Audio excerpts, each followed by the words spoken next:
Our maple story starts in Vermont, like a lot of maple stories. It started with my great grandfather, my grandmother, my mom making syrup using galvanized buckets with an open fire. My grandfather was part Abenaki Indian, his mom was Abenaki.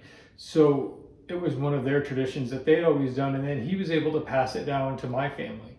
It kind of took a break when my mom and dad were in college, then when my dad was in the service, but then when they moved back to Vermont, they found that the land that they had bought had some maple trees on it. So they got my great grandfather's buckets. They had a big stock pot that they were using over an open fire. They'd taken a 55-gallon drum, cut it in half the long ways, laid it flat, put some metal bars across it, set that pot on it, and made syrup over the open fire with us as kids. We made some pretty dark syrup when we were making syrup that way, but it really was one of the things that we'd do in the spring outside of skiing. Then we had some neighbors that were in back of the house that they built a sugar house. They were making some syrup. They had a combination of tubing and buckets that they were using. So I would go up after school once I was in high school and I'd help Larry gather sap. He probably had 800 taps, I think. Probably 500 or 600 was on tubing. Tubing was first just starting to come out, but he had probably about 100 buckets. He had started gathering with snowmobile, with the trailer behind it with a metal tank that he'd gather his sap in, and then moved up to the bulldozer. The bulldozer had a plastic tank up on the front of it, and we'd gather those 100 or so buckets. And he was using an old GH Grim evaporator. It was new at the time though. I believe it was a 30 by 8, 30 by 10 evaporator. And it made some really good syrup. And that was kind of what we did as kids making syrup in Vermont. When we built our sugar house, we based it a lot off of his sugar house because it's what I remembered and it's really what I cherished about a sugar house. There's a lot of the qualities that sugar house had. Fast forward, I moved to Maine for college, stayed because I liked it, got married, had a kid. And one day I'm ice fishing with college buddies, and one of them's talking about making syrup. And he's like, I'm making maple syrup. It's so delicious. And I'm like, I can do that. So without telling my wife, we left ice fishing that day. I went home, and I started walking around the property that we owned looking for maple trees. And I found some. Then I started looking around the neighborhood, and there was more. So I asked the neighbors if I could tap their trees if I gave them some syrup, if I built a sugar house. Yep, every one of them said yes. So then, like anyone, you've got to come up with a couple avenues to be able to justify this project. So I told her that it was a way that we could make some syrup, but then it could also put the four-wheeler that I had inside the sugar house.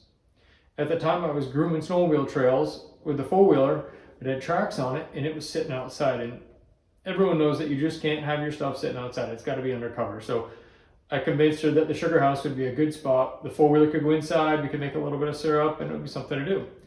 And somehow she agreed and thought it was a good idea. So that summer we built the sugar house. I found online, Bascom's was selling a used 2x4 GH Grim evaporator. It was a 18-inch syrup pan with just one divider down the center and a 32-inch flue pan, raised flue with a natural draft arch. And I'm like, oh, that's exactly what I want. Raised flue. It's a Grim, it's exactly what I know, and it'll make some syrup. So made a deal on that, bought that, and then commenced to get in the sugar house how I wanted it. I wanted the evaporator up a little bit higher. I was reading a ton of stuff online that I didn't want to be bending over too far. And this was a pretty little evaporator. So I built a brick hearth to set it up on, and we commenced to making syrup that year. I used my great-grandfather's buckets. They were still at my dad's house. And put those out. I had short runs of tubing, and we had about 75 taps that first year. And we had a lot of fun. We burned a lot of firewood though. It was a lot of long nights in the sugar house, but it was a lot of fun. And then I caught the maple bug pretty quick. I realized that sugaring was something that I wanted to do and I wanted to grow. The next year, the talk of how do you get more sap? I wanted to make more syrup. So it was adding vacuum. So I got a bender releaser that I found online. I bought a little vacuum pump online, set up a couple main lines, and well, I broke that bender releaser the first day. It was missing a rubber gasket, and I broke the glass, so I had to go out and buy a releaser. That set me back quite a bit that I wasn't planning on. But I was able to find one brand new, and it was going to work. So got that set up, and that year we got a lot of sap. It was a good sap running year. For my little evaporator, it was doing about 20 gallons an hour on it. So not great, not terrible for what we were doing.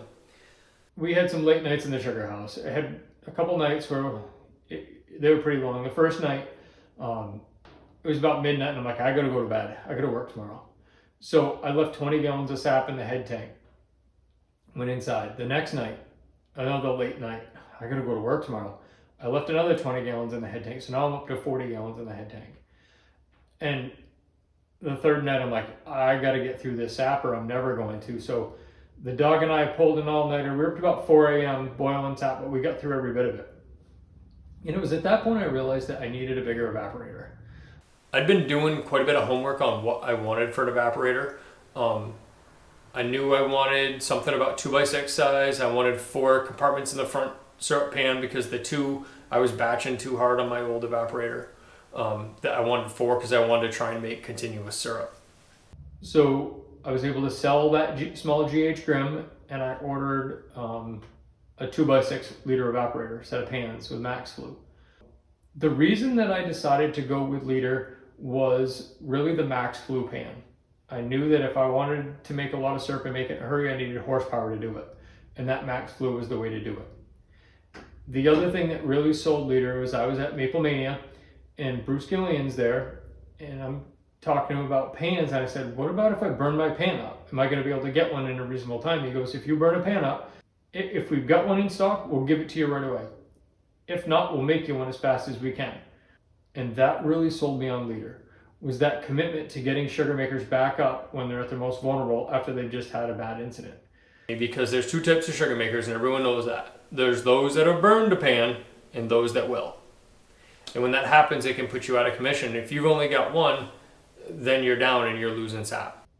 And I knew that, so I wanted to be ready for it. So that commitment to getting sugar makers back up and running, the horsepower of the max flue pan, that is what I was looking for, and that's what sold me on liter when I bought this.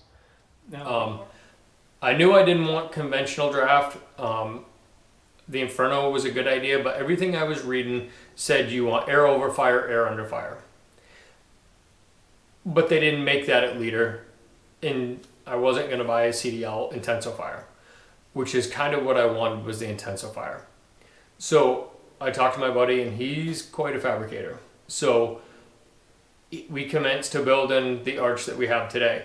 It's based off the CDL intensifier. It's got air over fire, air through the grates on the bottom, as well as air through the door. So when we're really cranking, we can do 75 gallons an hour of evaporation. So we can really make this thing hustle. We've got some horsepower under it that really makes it move. So fast forward, we've been making syrup on this evaporator for 2 years, and I found a piece of woods that had been tapped. There was still tubing in the air, but it hadn't been tapped for a while. I was able to make a deal with the sugar maker that had been using it, as well as the landowner, that we were going to be able to take on that piece of woods to make some syrup there. But that was going to be quite a growing pain because we were going to need to add a lot. Tanks, reverse osmosis, add on to the sugar house. So we were able to do that. At the same time, my wife was pregnant. So we were adding on to the sugar house, getting that piece of wood set up, having a baby.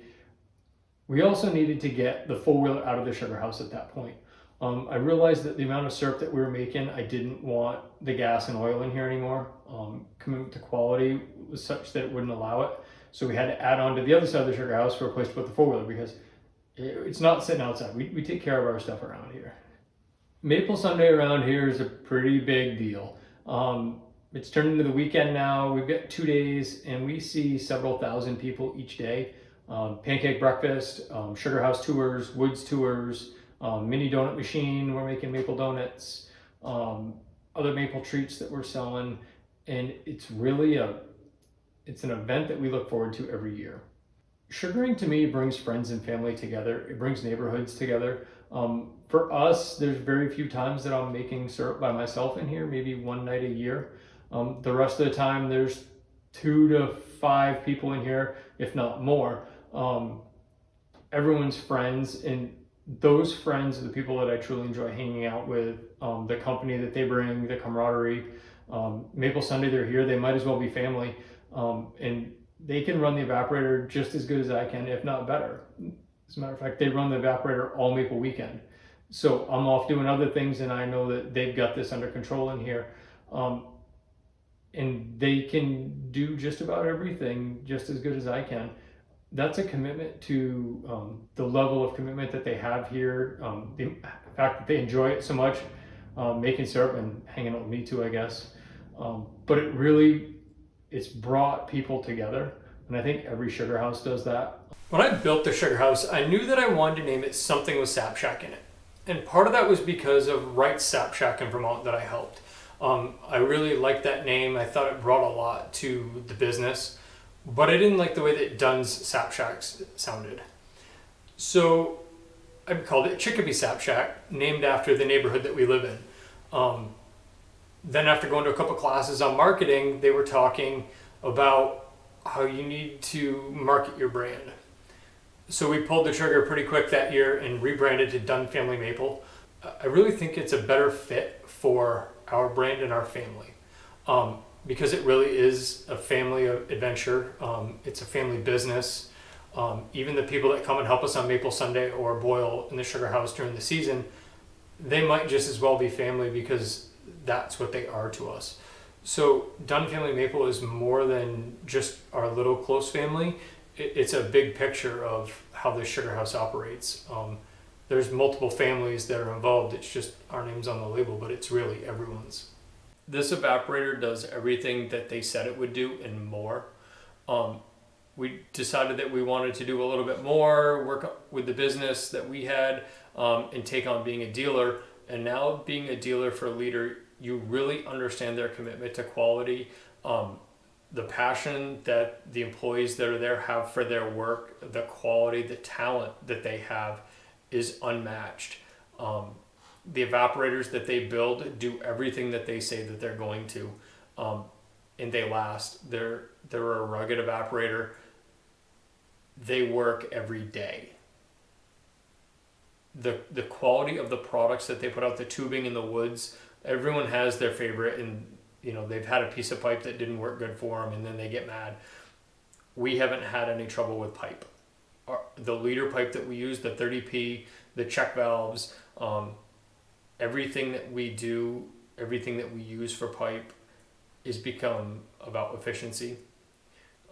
We're able to get more sap out of the woods because of how we're laying out our tubing systems, striving to have 3 to 5 taps on a lateral now, adding more main lines to reduce the number on the laterals to try and get the performance out of those trees is really important to us. Now being a dealer, it allows me to mentor new producers, younger sugar makers, and show them things that I've had to learn the hard way or that someone else taught me. I'm able to go help them boil. I show up generally one of the first nights that they're boiling, I walk in the sugar house, and they're just making a little bit of steam coming out of it. And within 20 minutes or so, I can have them running that evaporator like a professional, just by the tips and tricks that allow them to run that in a different way to get better performance out of it. Just by tweaking how they're putting wood in the fire or how often, they become better sugar makers. Everyone knows if you make syrup, there's 2 seasons. Sugaring season and getting ready for sugaring season. So sugaring season is when you're making syrup, it's a good time. Then the rest of the year, it's getting ready for sugaring season, whether it's cleaning the evaporator because you've got to have it ready for next year, getting the woods ready, adding taps, bottling syrup, selling syrup, promoting the brand. All of that plays into getting ready for sugaring season. So for us, maple syrup's a year-round adventure. This year we've got some pretty big things happening in the sugar house. We're adding some more horsepower to the evaporator. You're going to have to wait and see what we do to that, but we're going to soup this thing up a little bit more. A commitment to quality is always at the top. Working to have a better way to clean the evaporator to make higher quality syrup is a piece that we're going to be doing this year. That's all going to tie into what we're adding to the evaporator. I don't want to speculate too much on how much horsepower we're adding, but we're going to go up a lot in gallons per hour. So it's going to be pretty fun. I want to do it right now. I want to make syrup right now. I don't want to wait until next spring to do it, because once you've got these things to add, you really want to see them work and see if it's really going to perform like it should. And I think it's going to change how we make syrup. It's going to change the quality of our syrup for the better by far. Something fun and exciting to give our kids to have and do as we grow up. The generations can learn and grow from it. Of course, it started as a small little hobby, is how Scott sold it to me, and it's a lot bigger than that now. But it's still fun and exciting. It's exciting to see all the new things, and as we grow and make more syrup and hear where it goes, travels around the United States to different people and even out of the country. People bring it to other family members, in different countries to hear, who have never even tried maple syrup, which kind of shocks us to think that you haven't had maple syrup. Of course, we grew up with it, so. Every year, Bridget, the oldest, she on her own, she decides she wants to do a presentation at school. So she takes and comes down here with her iPad, takes a whole bunch of pictures, and then makes her own little PowerPoint presentation that she does at school. And that tells you how much she's into the business as well and enjoys making syrup. Then this year there was a writing contest at school, and she decided she was going to create a story about maple syrup. Somehow she won. I guess that's a testament to how much she's into it, that it was a great story, but it was almost her story about maple, which made it that much more interesting and fun to read. So she's into it just as much as the rest of us are. One of my favorite sounds in the world is a row of trees where you've just dumped the buckets and the sap's running really good, and you hear the sap dripping on the bottom of the bucket. Bing, bing, bing. That sweet harmony of sap dripping on a galvanized bucket, there's nothing better as far as the sound for a sugar maker.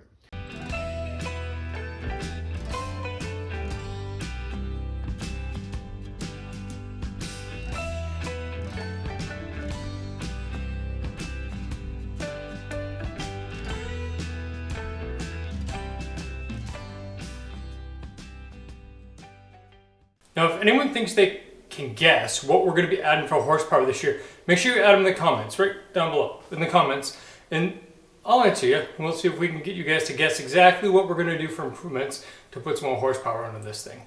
Make sure to like, comment, and subscribe. Subscribing doesn't cost anything. It just makes it to where when our videos get posted that you see them right away. Make sure you do that. It helps our channel a little bit. And then don't forget to follow us on Facebook and Instagram, Dunn Family Maple on both of them too. See you in the next one.